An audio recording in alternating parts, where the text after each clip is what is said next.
ಪಾಂಡವಪುರ. ಪಾಂಡವಪುರ ಪುರಸಭೆ ರೈತ ಸಂಘದ ಮಾಜಿ ಸದಸ್ಯ ಪಾರ್ಥಸಾರಥಿ ಕರ್ತವ್ಯದಲ್ಲಿದ್ದ ಪಾಂಡವಪುರ ಪುರಸಭೆ ಮುಖ್ಯಾಧಿಕಾರಿ ಸತೀಶ್ ಕುಮಾರ್ ಮೇಲೆ ಹಲ್ಲೆ ಹಾಗೂ ಅವ್ಯಾಚ್ಯ ಶಬ್ದಗಳಿಂದ ನಿಂದನೆ, ಜೀವ ಬೆದರಿಕೆ ಆರೋಪ. ಪಾಂಡವಪುರ ಪುರಸಭೆಯ ಮುಖ್ಯಾಧಿಕಾರಿ ಸತೀಶ್ ಕುಮಾರ್ ಮಾತನಾಡಿ, ಪಟ್ಟಣದ ದೊಡ್ಡಿ ಬೀದಿಯಲ್ಲಿರುವ ಮಳಿಗೆ ಸಂಖ್ಯೆ 2 ಮತ್ತು 3ಕ್ಕೆ ಸಂಬಂಧಿಸಿದಂತೆ ಕಳೆದ ನವೆಂಬರ್ನಲ್ಲಿ ಮರು ಟೆಂಡರ್ ಕರೆಯಲಾಗಿತ್ತು. ಮಳಿಗೆಯಲ್ಲಿದ್ದ ಶ್ರೀಕಂಠೇಗೌಡರಿಗೆ ನೋಟಿಸ್ ನೀಡಲಾಗಿತ್ತು. ಅವರು ನೋಟಿಸ್ ಸ್ವೀಕರಿಸಿದ ಹಿನ್ನೆಲೆಯಲ್ಲಿ ದೂರವಾಣಿ ಮೂಲಕ ಸಂಪರ್ಕಿಸಲು ಪ್ರಯತ್ನಿಸಿದಾಗ ಅವರ ಮೊಬೈಲ್ ಸ್ವಿಚ್ ಆಫ್ ಆಗಿತ್ತು.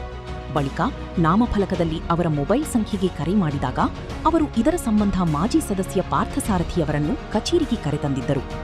ಮೇಲುಕೋಟೆ ವಿಧಾನಸಭಾ ಕ್ಷೇತ್ರದ ಶಾಸಕರಾದ ದರ್ಶನ್ ಪುಟ್ಟಣ್ಣಯ್ಯನವರು ಬರುವವರೆಗೂ ಈ ವಿಚಾರವನ್ನು ತಿಳಿಸೋಣ ಎಂದು ಅವರು ತಿಳಿಸಿದ ಹಿನ್ನೆಲೆಯಲ್ಲಿ ನಾವು ಒಪ್ಪಿಕೊಂಡಿದ್ದಾಗಿ ಸತೀಶ್ ಕುಮಾರ್ ಹೇಳಿದರು. ತಮ್ಮ ಕೆಲಸ ಮುಗಿದ ಬಳಿಕ ಮತ್ತೊಬ್ಬರಿಗೆ ಮಳಿಗೆ ಬಳಸಲು ಅವಕಾಶ ಮಾಡಿಕೊಡಬೇಕು ಎಂದು ತಿಳಿಸಿದಾಗ ಮಾಜಿ ಸದಸ್ಯ ಪಾರ್ಥಸಾರಥಿಯವರು ಏಕವಚನದಲ್ಲಿ ಮಾತನಾಡಿ, ಬೆದರಿಕೆಯಾಗಿ ಅವ್ಯಾಚ್ಯ ಶಬ್ದಗಳಿಂದ ನಿಂದಿಸಿ ನನ್ನ ಮೇಲೆ ಹಲ್ಲೆ ನಡೆಸಿದ್ದಾರೆ. ಈ ಸಂಬಂಧ ಪಾಂಡವಪುರ ಪೊಲೀಸ್ ಠಾಣೆಗೆ ದೂರು ನೀಡಿದ್ದು ಸೂಕ್ತ ಕ್ರಮ ಕೈಗೊಳ್ಳುವಂತೆ ಮನವಿ ಮಾಡಿರುವುದಾಗಿ ತಿಳಿಸಿದರು. ಇದು 3 ಸಲ ಬಾರಿ ನನ್ನ ಮೇಲೆ ಹಲ್ಲೆ ನಡೆಯಲು ಪ್ರಯತ್ನಿಸಿದ್ದರು. ಕರ್ತವ್ಯದಲ್ಲಿರುವ ಸರ್ಕಾರಿ ಅಧಿಕಾರಿಗಳ ಮೇಲೆ ಈ ರೀತಿ ಹಲ್ಲೆ ಹಾಗೂ ಜೀವ ಬೆದರಿಕೆ ನಡೆದರೆ ನಿಷ್ಠೆಯಿಂದ ಕೆಲಸ ಮಾಡುವುದು ಹೇಗೆ ಎಂದು ಆತಂಕವನ್ನು ಅವರು ವ್ಯಕ್ತಪಡಿಸಿದರು. ಪೊಲೀಸ್ ಠಾಣೆಯ ಸಿಬ್ಬಂದಿಗಳು ಎಫ್ಐಆರ್ ಕಾಪಿಯನ್ನು ನಮಗೆ ತಲುಪಿಸಿದ್ದಾರೆ. ಕೂಡಲೇ ವ್ಯಕ್ತಿಯನ್ನು ಬಂಧಿಸಬೇಕು ಎಂದು ಮಾಧ್ಯಮಕ್ಕೆ ತಿಳಿಸಿದರು. ಸರ್, ಮಾಜಿ ಪುರಸಭಾ ಸದಸ್ಯರಾದ ಪಾರ್ಥ ಅವರು ತಮ್ಮ ಮೇಲೆ ಕಚೇರಿ ವೇಳೆಯಲ್ಲಿ ಬಂದು ತಮ್ಮ ಮೇಲೆ ಹಲ್ಲೆ ಮಾಡಿದ್ದಾರೆ ಅಂತ ಆರೋಪ ಇದೆ ಸರ್. ಅದ್ರ ಬಗ್ಗೆ ಏನ್ ಹೇಳ್ತೀರಾ ಸರ್? ಹೌದು ಸರ್, ದಿನಾಂಕ 19/8/2026 ಸಂಜೆ 5:30 ಸಮಯದಲ್ಲಿ ಕಚೇರಿಯಲ್ಲಿ ನನ್ನ ಚೇಂಬರ್ನಲ್ಲಿ ನಾನು ಕರ್ತವ್ಯ ನಿರ್ವಹಿಸುವ ಸಂದರ್ಭದಲ್ಲಿ ಒಂದು ಮಳಿಗೆ ವಿಚಾರವಾಗಿ ಕಚೇರಿಗೆ ಆಗಮಿಸಿ ಮಾತುಕತೆ ನಡೆಸಿದ ನಂತರ ಅದು ಹೊಂದಾಣಿಕೆ ಆಗಿಲ್ಲ. ಅವ್ರು ಕೊಟ್ಟಂತ ಅರ್ಜಿನಲ್ಲಿ ಸಹಿಗೂ ಮತ್ತೆ ಈ ಹಿಂದೆ 2002 ಕೊಟ್ಟಂತ ಸಹಿಗೂ ಹೊಂದಾಣಿಕೆ ಆಗದೇ ಇರೋದ್ರಿಂದ ನಾವು ಅವ್ರು ಕೊಟ್ಟಿಲ್ಲ ಅಂತ ವಾದ ಮಾಡಿದ್ದಕ್ಕೆ ಇಲ್ಲ ಅವರೇ ಕೊಟ್ಟಿರೋದು, ಇಲ್ಲ ಟ್ಯಾಲಿ ಇಲ್ಲ, ಅವ್ರನ್ನೇ ಕರೆಸಿ ಖುದ್ದಾಗಿ ಶ್ರೀಕಂಠೇಗೌಡರನ್ನೇ ಕರೆಸಿ ಅಂತ ಕೇಳಿದಾಗ ಅವರು ಕುಪಿತಗೊಂಡು ನನ್ನ ಮೇಲೆ ಏಕ ಹಾಕಿ ಈ ಭಾಗಕ್ಕೆ ಹೊಡೆದಿದ್ದಾರೆ ಸರ್. ಇದನ್ನ ನಾವು ಖಂಡಿಸಿ ಕಿರ್ಚಾಡಿದರೆ, ವೈಯಕ್ತಿಕವಾಗಿ ಅವ್ಯಾಚ್ಯ ಶಬ್ದಗಳಿಂದ ನಿಂದನೆಯನ್ನ ಮಾಡಿದರೆ, ನಾವು ಈ ಸಂದರ್ಭದಲ್ಲಿ ಏಕೆ ಈ ರೀತಿ ವರ್ತನೆ ಮಾಡ್ತೀರಿ ಅಂತ ಕೇಳಿದಾಗ, ನೀನು ಆಚೆಗೆ ಬಾ, ಕೊಲೆ ಮಾಡ್ತೀನಿ, ನೀನು ಬಂದು ನೋಡು ಅಂತ ಈ ಥರ ಎಲ್ಲ ಮಾಡಿದ್ದಾರೆ ಸರ್. ನಿಂದನೆಯನ್ನು ಮಾಡಿದರೆ ಇದು ಕಚೇರಿ ಕೆಲಸಕ್ಕೆ ಅಡ್ಡಿಪಡಿಸಿ ನನಗೆ ಹಲ್ಲೆ ಮಾಡಿರೋದು ತುಂಬ ಶೋಚನೀಯವಾಗಿದೆ.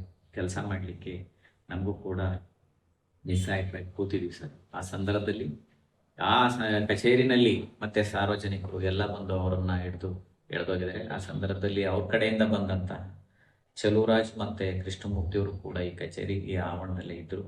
ನಮ್ಮ ಕಚೇರಿಯಿಂದ ಶ್ರೀ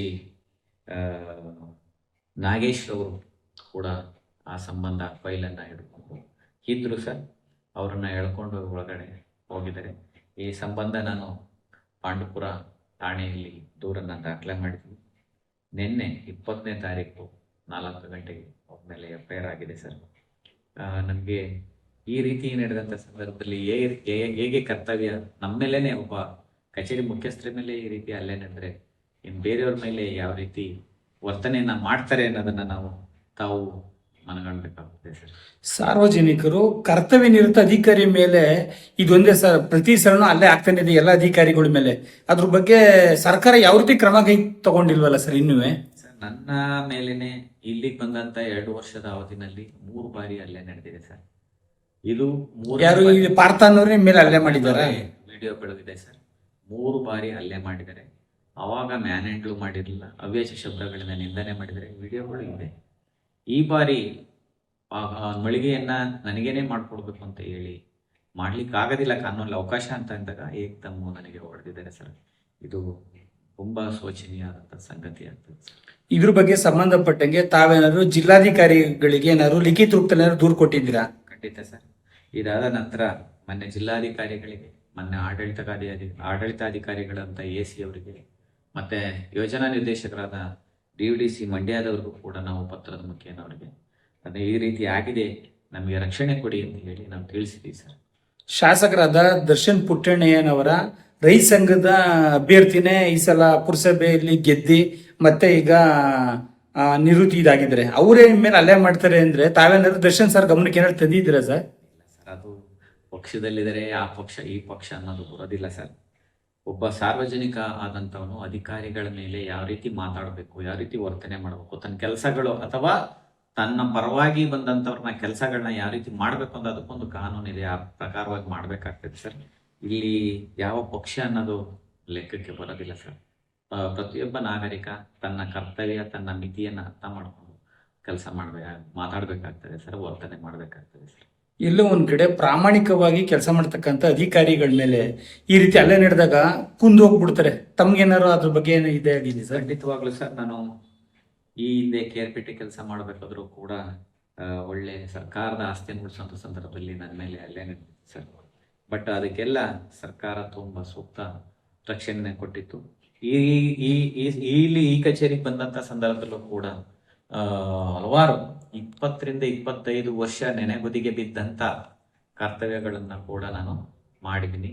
ಅದು ಸರ್ಕಾರದಲ್ಲೂ ಮಾನ್ಯ ಶಾಸಕರು ಕೂಡ ನಮಗೆ ಸಹಕಾರವನ್ನು ನೀಡಿದರೆ, ಶಾಸಕರ ಬಗ್ಗೆ ನಾವು ಯಾವುದೇ ರೀತಿಯಲ್ಲಿ ವಿರೋಧವಾಗಲಿ ಅವ್ರ ಬಗ್ಗೆ ಮಾತಾಡಲಿಕ್ಕೆ ನಮಗೆ ಪದಗಳಿಲ್ಲ ಸರ್. ಅವರು ನಮಗೆ ಎವರಿ ಹಂತದಲ್ಲೂ ಕೂಡ ನಮಗೆ ಸಪೋರ್ಟನ್ನು ಕೊಟ್ಟಿದ್ದಾರೆ. ಈಗಲೂ ಕೂಡ ನಾವಿದ್ದೀವಿ, ದಯಮಾಡಿ ನೀವು ಎದೆ ಬಂದ್ಬೇಡಿ, ಕೆಲಸ ಮಾಡಿ ಅಂತ ಹೇಳಿದ್ದಾರೆ ಸರ್. ಅವರ ಒಂದು ಮಾತಿನಿಂದ ನಾವು ಕೆಲಸ ಮಾಡಲಿಕ್ಕೆ ಸಾಧ್ಯ ಆಗ್ತದೆ ಸರ್. ತಮ್ಮಲ್ಲಿ FIR ಕಾಪಿ ಲಭ್ಯವಿದೆಯಾ ಸರ್? FIR ಆಗಿದೆ ಸರ್, ನಿನ್ನೆ FIR ಆಗಿದೆ. ತಮ್ಮ ಕಾಪಿ ಏನಾದ್ರು ಬಂದು ತಲುಪಿದೆಯಾ ತಮ್ಮ ಹತ್ರ? ಮುಂದೆ ಸರ್ ತಮ್ಮ ನಡೆ ಏನಿಲ್ಲ ಸರ್, ಏನ್ ಮಾಡ್ತಾರೆ ಅದು ಪೊಲೀಸ್ ಇಲಾಖೆ ವ್ಯಾಪ್ತಿಗೆ ಬರ್ತದೆ. ಏನ್ ಮಾಡ್ತಾರೆ ಅದನ್ನು ಕಾದು ನೋಡ್ಬೇಕಾಗ್ತದೆ ಸರ್.